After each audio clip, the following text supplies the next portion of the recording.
What is blockchain? The technology behind cryptocurrency, NFTs, and it's the one thing it seems like no one actually understands. Let's get into it.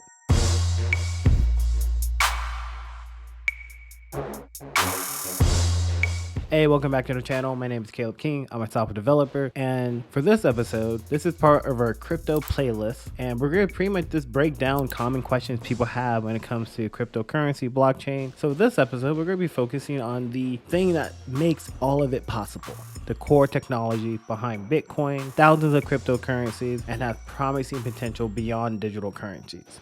We're talking about blockchain. Now, before we dive into the content, please like, comment, subscribe. Go check us out at peopleintech.io. We're building out the website. We got the team growing. So if you like and comment, especially comment, you enter for a $25 Amazon gift card. Blockchain technology might be one of the most hyped innovations of the 21st century, like without a doubt. Developed to support Bitcoin, blockchain now powers thousands of cryptocurrencies, and developers are working on integrating technologies into businesses, medicine, art, finance, you name it. But in order to understand the growing interest, it can be helpful to understand how blockchain works, why it has value, what makes it different from other internet technologies. So that's what we're going to be doing today. This is Blockchain 101. Let's start off with the first question. What is blockchain? A blockchain is a public digital ledger of transactions maintained by a network of computers in a way that makes it difficult to hack or alter. So the technology offers a secure way for individuals to deal directly with each other without an intermediary like a government, a bank, a third party. The growing list of records, called blocks, is linked together using cryptography. Each transaction is independently verified by peer-to-peer computer networks, time-stamped, and then added to a growing chain of data. So once recorded, the data cannot be altered. And while popularized with things like Bitcoin, Ethereum, other cryptocurrencies, blockchain has so many other uses. Like, it's crazy to even think. Like, it started off with money, but legal contracts, property sales, medical records. I mean, any other industry that needs to authorize and record a series of actions, blockchain can come in. So Caleb, how does blockchain work? So let's break it down in 4 pieces. And let's use Bitcoin as the example because it's the most popular one. So number 1, the purchase and sale of Bitcoin is entered and transmitted to a network of powerful computers known as nodes. Number 2, the network of thousands of nodes around the world confirm the transaction using computer algorithms. This is known as Bitcoin mining. And the miner who first successfully completes the new block is rewarded with Bitcoin for their work. This is why you have people who are like, I'm a miner. All I do is buy computers and just have a high electric bill because I'm mining. I'm trying to get Bitcoin while these computers solve these complicated algorithms. Now, these rewards are paid with a combination of newly minted Bitcoin and network fees, which are usually passed on to the buyer and the seller. And the fees can rise or fall depending on the volume of the transaction. Number 3, after the purchase is cryptographically confirmed, the sale is added to the block on a distributed ledger, and the majority of the network must then confirm the sale. Number 4, the block is permanently chained to all previous blocks of Bitcoin transactions using a cryptographic fingerprint known as a hash, and the sale is processed. Now, I'm not gonna lie, the concept of blockchain technology, I mean, it appeared back in the 80s, guys. It was this whole design a distributed computer system that can be established, maintained, and trusted by mutually suspicious groups. And it wasn't until my boy Satoshi Nakamoto, who I know personally if you guys didn't know, just kidding. He pretty much came out with his white paper, Bitcoin, a peer-to-peer electronic cash system that brought an academic theory into the real world. And then fast forward to 2021, and people are buying Shiba Inu because they're trying to get in the crypto world, even though they don't understand the crypto world. And that's where we are today. No one knows who Satoshi Nakamoto is, but a lot of people have realized blockchain is a technology that you can use for a lot of different things. But let's talk about the pros and cons of blockchain. Pro: decentralization.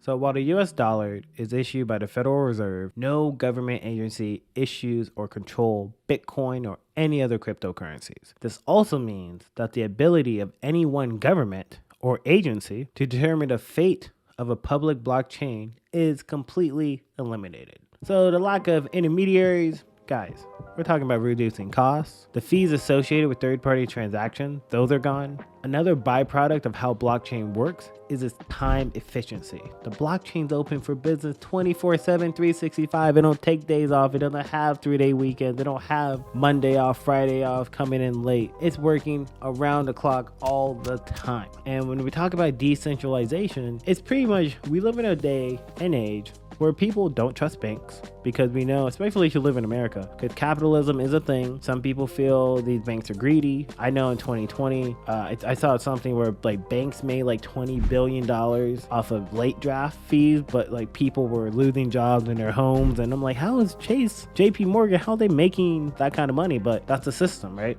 Bitcoin, blockchain, it's all about decentralization, making sure these agencies don't have the control. Now you might be asking, Caleb, how do they decentralize? Well, another pro is its transparency, plus it's anonymous. All transactions on the Bitcoin blockchain are recorded on computers across the network, and that's the benefit of blockchain. It makes everything transparent, publicly viewable, and the owners of the wallet connect to those public addresses. So for example, I have an address X, you might have address Y. We make a transaction, you don't know it's Caleb, you don't know my first name, my last name, anything, you just know my wallet address because that's public. And when you make the transaction, you can see this wallet made this transaction with this wallet at this point in time. So another pro, accuracy and security. Because the transaction involved little to no human interaction, very low risk of error. And remember, each transaction has to be confirmed by the network nodes, and because it has to be confirmed every time, it makes it very, very hard to manipulate and game the system. How many movies have you watched? How many Netflix shows have you watched? Like Ozark, Breaking Bad. Any of these where they're trying to launder money, filter money through something illegal. And I'm not saying you can't do that with Bitcoin, because there's clearly stories. But what I'm trying to say is it's hard to at least cook the books, because the books are the blockchain. It's like, hey, this is it. Everything that happens gets documented. It's all part of the system, which makes it amazing. People far too often think blockchain and cryptos are like one and the same, but cryptocurrency is just the first very popular use case for blockchain. Blockchain technology creates efficiencies that potentially extend far beyond digital currencies. So while cryptocurrencies like Bitcoin are on the public blockchain, many applications for business create their own private blockchains. You know, IBM has a blockchain and they're trying to work on tech solutions, healthcare records, Deloitte. I heard Deloitte was trying to get into blockchain because they kind of looked at it like, hey, healthcare record, you might go from one hospital to another. Let's focus on leveraging blockchain, may improve efficiencies and support better health outcomes for patients. You might hear the term smart contracts. With blockchain technology, contract terms can automatically be changed or updated based on hitting a predetermined set of conditions. We're talking about automation. Once you hit a certain threshold, boom, just go on to the next thing. Digital elections. Some developers are working on blockchain to be applied to elections, and I hate to say it, but the last one, if you live in America, it was pretty wild. I mean, it felt like it was a Super Bowl, and a lot of people don't believe in the results, unfortunately. It is what it is, but blockchain could be one of those tools where it's like, it's all there. It's all transparent. You see everything. It's not hackable in a way that other systems are. And lastly, property transactions. Proponents say blockchain technology can be applied to asset sales, real estate, auto, investment portfolios. Like, it would be great for real estate because you buy a house, yes, there's all the paperwork you have to go through, but it's crazy how there's always a chance that something can go wrong and you might be in a weird situation where somebody trying to claim that's not your house, that's this person's house. And then you have to like spend all this time proving that it's yours. However, there are some cons. Like I said, criminals like crypto. It is criminals love like new technologies. The first adopters usually been criminal because they pick up the technology. Other people don't know because it's not passing the mom test like we've talked about on this show before. And you know, there's a lot of, I'm sure you just go on Google, like just type in like Bitcoin criminals and you'll find a lot of examples where like Silk Road, like a black market online using Bitcoin to, you know, a lot of people buy drugs and other bad services. You hear of the, you know, WannaCry virus where they were pretty much like holding up medical records and saying pay us in Bitcoin. And remember, the reason they want to be paid in Bitcoin because they're like, you can't trace it back to me because it's all part of the wallet. Like, good luck trying to trace it back. It's hard. I'm not saying it's impossible, but it's very, very hard to do so. The other issue is blockchain cryptocurrency, highly volatile. Like as of this recording, Bitcoin is about 65,000, and just knowing the inherent volatility that it might drop by 50% in the next 6 months, or it might go up 60% or 50% in the next 6 months. That's just something you have to deal with. And I'm just going to throw it in there as a con, because people, they associate blockchain so much with cryptocurrency that you have to understand, like, when things are going up and down, it changes their perception of blockchain. And crypto's still the niche, unfortunately. Like, you hear other people branching out with things with blockchain, but crypto's still the thing, and I'm going to say that's a con. There is an environmental impact. The process of Bitcoin mining uses network speeds, which is using a lot of energy, a lot of electricity, and it's kind of like how we thought about Tesla. Like, oh, electric is so much better. Well, is it? Because what does it take to make a Tesla battery? If that's worse than the environment, are we really doing anything better?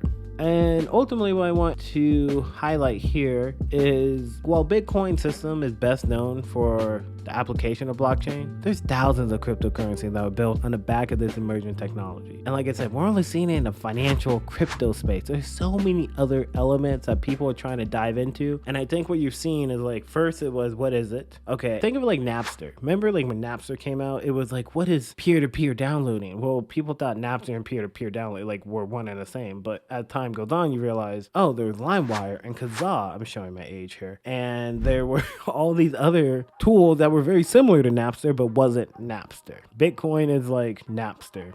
Blockchain is here to stay, though. If I had to give you a guess, I think you're going to see over the next few years, more organizations try to find ways where they can leverage blockchain. But in order to do that, they have to understand what it is, and unfortunately, not too many people have done that yet. So what I just gave you was scratching the surface, but like I said earlier, some people have private blockchains. How do you get into that? What do you need to do? What languages do you need to work with? And maybe you come back to our channel, we'll be doing a breakdown on some of the coding frameworks, libraries that you can use to actually do something in blockchain for yourself. So I hope you enjoy this breakdown. Hope you enjoy this episode, part of a series, like I said earlier. Like, comment, subscribe, leave a review on the podcast. But that's all I got for you guys. I'm out. Peace.